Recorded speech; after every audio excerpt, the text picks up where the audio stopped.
What is up, Colts fans? I'm here with a exclusive interview with the Colts breakout player of the season. I mean, I know you hold yourself to a pretty high standard, so I don't know if you would call out your breakout season, but uh, I'm with Isaiah Rodgers here. It's just been a great year so far, man. What are your thoughts so far? We're towards the end of the year. It's your second year in the league. You're playing some real snaps on defense. What are your thoughts so far on this whole season for you? I'd say it's been fun, and I'm pretty sure me and Coach Nation feel the exact same way that Jonathan Taylor's MVP right now. So Oh that's yeah. pretty much Jonathan Taylor MVP, Kenny Moore Pro Bowl. We got all the votes going to get these guys going. But yeah, man, it's been fun watching your development this year. We talked this past off season, and I went through some of your clips with you, and I was saying like, I see some good shit here. Like there's some good stuff that this guy could be something. But it's been great to see that translate to the field. I mean, was there anything kind of different you focused on in your offseason training? Anything with like coaches or anything that's kind of led to improved play, improved playing time, and just getting out there on defense? probably just building relationships with everybody in the room and outside the room, from even the safeties, and just learning, to actually build my confidence up. I think last year I was, real concerned on making mistakes, and that Mhm. comes with the game, and I had to realize that. So I think just going into the season, knowing I had to remain confident and knowing that the guys around me trusted me. So I think that built a lot. Yeah, and that's something, every week for this channel, we go through some defensive back play and we break down a lot of what's going on. And, you can even see it from earlier this year to these last couple games, like this last month or so, where you kind of it seems that you have the confidence that no one's going to beat you. No one's going to beat you over the top. No one, like, I mean, Scotty Miller not going to beat you over the top. Brandon Cooks not going to beat you over the top. Did it take kind of a couple minutes there, like a couple games there, to kind of realize like you got the kind of speed that can run with anybody in this league? Like, did it kind of take you a second to realize that and kind of get to that confidence with that? My biggest one us and the coaches knew I was fast. The coaches, they never wanted to see anybody get behind me because they knew I Mhm. was fast. So I think my main thing was making sure I didn't get beat over the top. And so I think really just focusing more on my entire game and not just that, let me actually let loose out there. Yeah, and the big thing this off season was the addition of Coach James Rowe. He came over here from App State, and I don't want to take anything away from you guys, but we're seeing you playing some great ball. Rocky Sin's playing the best ball of his career. Kenny Moore's playing some outstanding ball like he always has. I mean, what has James Rowe kind of brought to this cornerback room to where this cornerback room is playing all together like an outstanding unit this year? I don't really know what it is, but we all had a connection from the day he walked in. He coached my cousin years before. He coached Kenny back at Austin State. So Mhm. just him being from Florida, me, Xavier Rose being from Florida. So our entire room is somehow connected, even if it's through people. But we all connected to James when he walked in. So it's just like a family as soon as he walked in. Yeah. And I did a lot of work this offseason talking to some players that he had worked with and stuff, and about just how good he is in the film room when it comes to breaking down like the upcoming opponent or what guys are doing wrong on film and stuff. I mean, have you kind of seen that just from this first year with James Rowe? Yeah, most definitely. Like he breaks it down. He's probably one of the best that I've ever been, a part of. And he goes in and day out. Whether it's off day, he texts us, he sends us texts and tell us check this out, check his little folder that he makes for us. So he's a great guy inside the building and outside the building. Awesome. And while we're kind of talking about this cornerback room, another like the other guy is Rocky Sin, who's just been having a great season.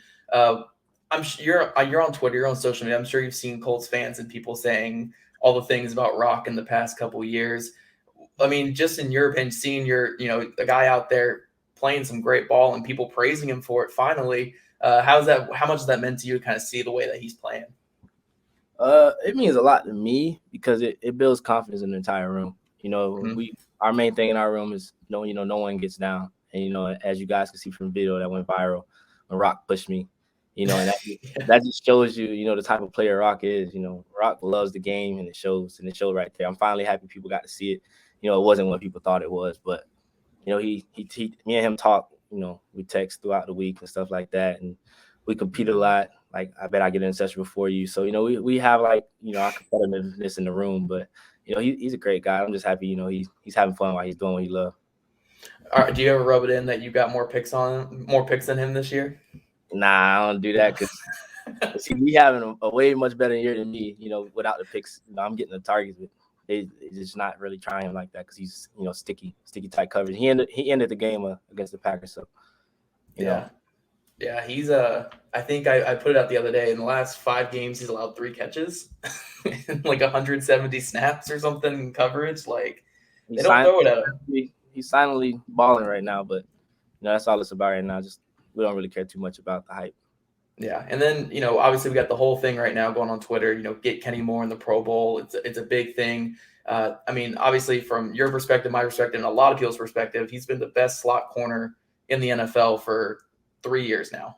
3 years he's been the top guy. How big would it be for all you guys to see him finally get the recognition that he deserves?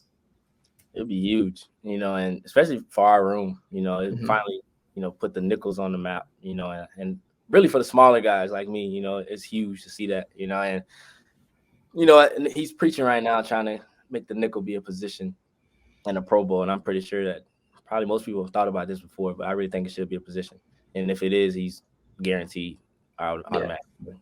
Yeah, how just as someone who plays at the highest level here, I could say it every week and people won't listen to it as much when I say it, but with you saying it, how different is it playing nickel corner compared to playing outside corner? Like it's a drastically different position, right? Yeah, I actually was, as you guys know, I was playing it last year. I was backing him and TJ up, and really just going into camp this year, it's so much harder than outside because you have to worry about, fitting the run.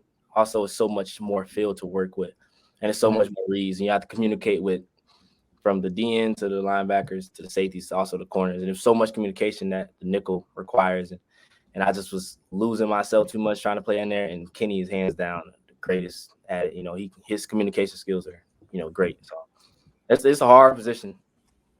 Yeah, for sure. And that's the next thing I want to ask you before we jump into your 2 interceptions, which I'm sure everyone's going to love that we're going to talk about your 2 highlight plays of the year. But from just my film study, from watching it from the bird's eye view above, it looks like Kenny is just so big when it comes to communication on bunch sets or when you guys are like switching to like banjo type stuff.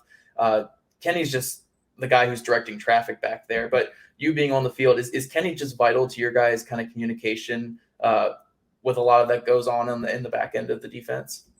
Yeah, no matter what the play is, whether it's even if it's man coverage and I know I have man, he's still the guy I communicate with. Him and the safeties and linebackers are the main guys I communicate with. But as soon as we break the huddle, I don't really care what play it is. I know I need to talk to Kenny just to really make sure it's that type of play or something like that. So Kenny, hands down, is the top communicator that I look forward to on the field. Awesome. So now let's talk about these picks. I remember I was jumping down when I saw the Texans pick because, we talked a little bit last year in the offseason how, like, you were so close on a couple plays last year, just so close. You finally got your chance here against the Texans. You got Brandon Cooks across from you, one of the top receivers in the entire NFL. And you do a really good job here getting him outside, getting him off his mark. What kind of coverage are you playing? Is this cover 2? Is this cover like are you supposed to be carrying him up the field here, or were you just getting depth in your like zone drop right here? I was definitely getting depth. I was trying my hardest to reroute him and push further to the sideline as I could, and just knowing that I had safety over top. But I think the main thing was, I think right before that, I got out leveraged by a tight end or something, and Coach Allen was yelling at me. He was like, get the reroute, get outside. I was like, all right, cool. So I knew when this play came, I knew my main thing that play was to get the reroute, get my eyes back, and the ball was like right there. So yeah, he was. You were kind of playing the outside there, trying not to let him to the outside, but he was really wanted it. He really wanted to get to the outside, but as soon as you can get him to to the sideline where you got him here, he's you got him where you need him, and it's just great. And just the athleticism to make this play. I mean, right here. That's a receiver right there. Yeah. Do you guys talk in the cornerback room about I know this defense is so big on turnovers and creating turnovers, but becoming the receiver when the ball's in the air, is that just huge for what you guys kind of go over throughout the week in your cornerback room? Oh yeah, we always preach that. Is once the ball in the air, it's 50-50. Regardless of who the receiver is and regardless of the position. And best part about corner is, even if you knock the ball down, it's still a stat. So I think our main thing is we want the higher stat, which is interceptions. That's where you get paid. So we always compete of who has like the best, athleticism and the best hands in the DB room. All right, who would you say is the best athleticism in the DB room? I gotta say me or Kenny. I was trying to get you to say you over Kenny, but Nah, Kenny made some catches I seen in practice that I'm just mad the world will never see, and it's like you got to give it to him. We got to see the one against the Raiders last year, though. So I mean, we got to see that one. But this one's great, man. Just getting up there, just that full extension, and it's kind of funny. I had a lot of people when I posted this on Twitter and stuff. People telling me like this is a lot like his one in Buffalo last year in the playoffs, except you came down with it. Was that kind of the thought that was going through your mind after you pulled this down? Once I seen the ball and I noticed how far it was, and once I jumped, I was like, I gotta catch this one. Like it's been long overdue. Been dropping too many. So I just knew that. I knew once I jumped forward that it was just like Buffalo, and I knew it. Then I saw the pictures. I'm like, yeah, it's just like Buffalo. This time I caught it and tucked it before I went down and the ground knock it out.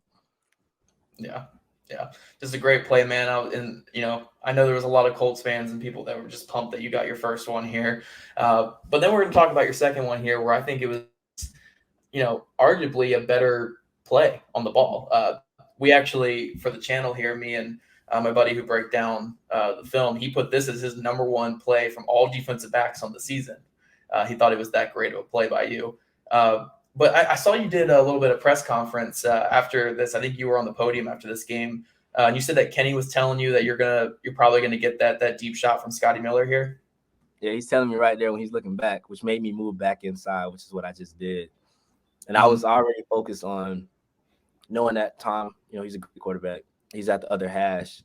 Knowing Tom like to take his shots at the plus 50, and knowing Scotty is one of the top speed guys in the league. So I just knew he was going to try to get the ball to Scotty, at least try to get to the field. Yeah. And Kenny looked back and said, yo, just stay high, Scotty.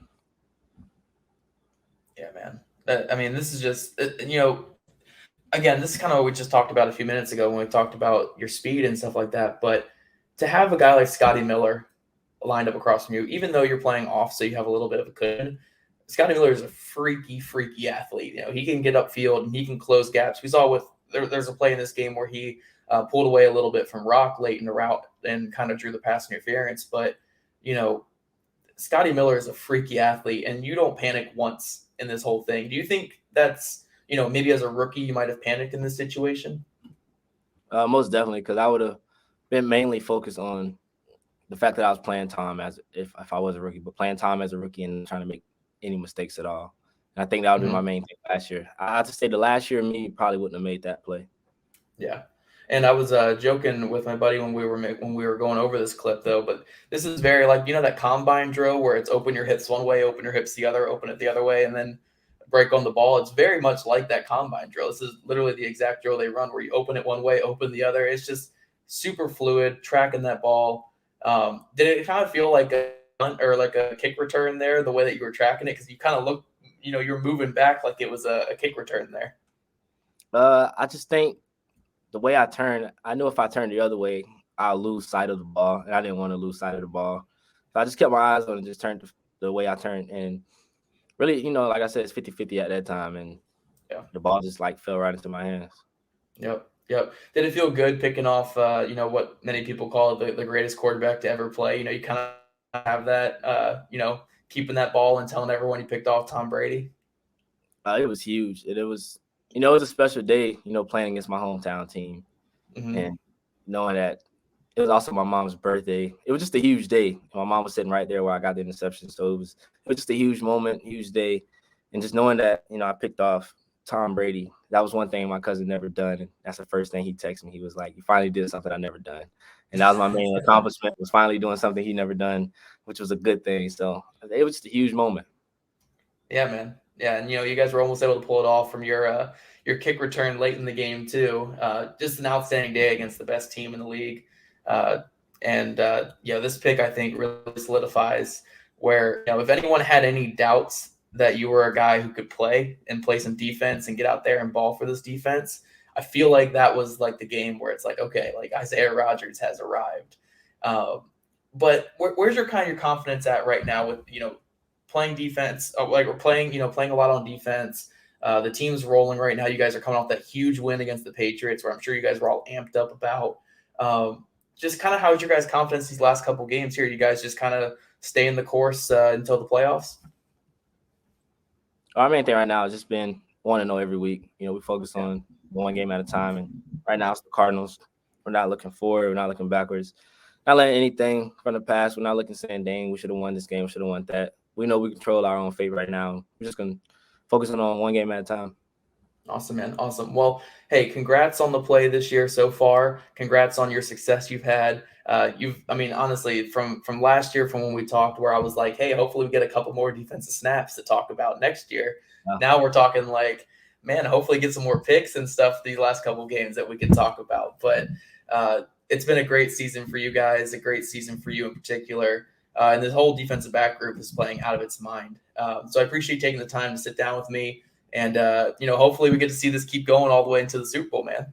Most definitely. Thank you. Appreciate you.